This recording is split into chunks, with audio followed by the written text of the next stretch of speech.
হাতিরঝিলের মাঝখানে বিদ্যুতের প্রায় ৬০ থেকে ৭০ ফিট লম্বা টাওয়ার, আর সেই টাওয়ারের একদম চূড়ায় বসে আছেন এক নারী। শুক্রবার দুপুরে গোসল করতে নেমে লোকচক্ষুর আড়ালে সাঁতরে গিয়ে প্রায় ১,৩০,০০০ ভোল্টের বিদ্যুৎ প্রবাহের টাওয়ারটিতে উঠে পড়েন এই নারী। এরপর চূড়ায় বসে করেন নানান অঙ্গভঙ্গি। এই ঘটনা 999-এ ফোন দিয়ে জানানো হলে নারীকে উদ্ধার করতে ৪টার দিকে আসে পুলিশ ও ফায়ার সার্ভিস। পরে ফায়ার সার্ভিস ও পুলিশ নৌকা নিয়ে টাওয়ারের কাছে গিয়ে মাইকিং করে অনুনয় বিনয় করার ৩ ঘন্টা পর নিচ থেকে নেমে আসেন সেই নারী।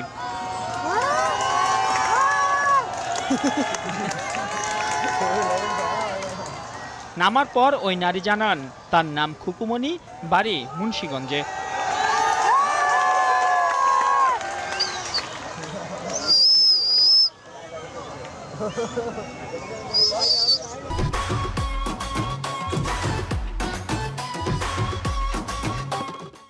মুন্সিগঞ্জে থাকেন না ঢাকায় থাকেন?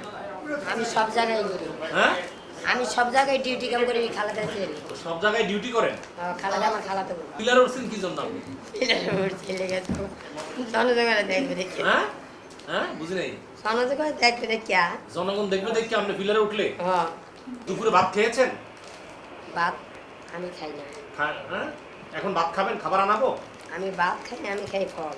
পুলিশ ও ফায়ার সার্ভিস জানায় ওই নারী মানসিক ভারসাম্যহীন, তাই নেওয়া হবে না কোনো আইনি ব্যবস্থা। আমার কন্ট্রোলের সাথে কথা বলছিলাম, আমাদের ডিএডি মহোদয়ের সাথে এডি স্যারের সাথে কথা বলছিলাম কি করা যায়। তো স্যারও বলো যে একটা কাজ করো, তাহলে ওনার সাথে তোমরা কনভারসেশন করো, ভার্বালি কথা বলো এবং ওকে অনুনয় বিনয় করো, দেখো কী করা যায়।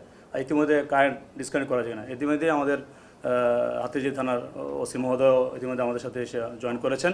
তো আমরা দুইজনেই মানে ফায়ার সার্ভিস এবং পুলিশ দুজনেই মিলেই আমরা ওই ভিক্টিমের সাথে কথা বলার চেষ্টা করতেছিলাম আমাদের মাইকের মাধ্যমে, যে বোন আপনি নেমে আসেন, আমাদের যথেষ্ট পরিমাণ সমস্যা যদি থাকে সমস্যাগুলো আমরা শুনবো, জানবো, এবং আমি আপনাদের ভাই, আমার কোনো বোন নেই, আপনারা নিচে নেমে চলে আসুন।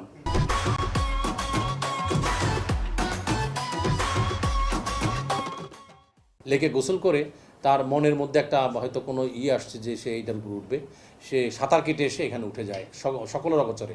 আর দুপুরে 1টা 1:30 বা 2টার ওই সময়টা তো একটু শুক্রবার, একটু নিরিবিলি, এই কারণে সুযোগটা পেয়েছে। পরবর্তীতে যখন চারদিক থেকে মানুষজন দেখা শুরু করলো, উৎসুক জনতা বেড়ে গেছে, তখন তার মধ্যে একটা ফিলিংস যে আমি এনে বসে থাকবো, একটা এরকম একটা মনোভাব আর কি।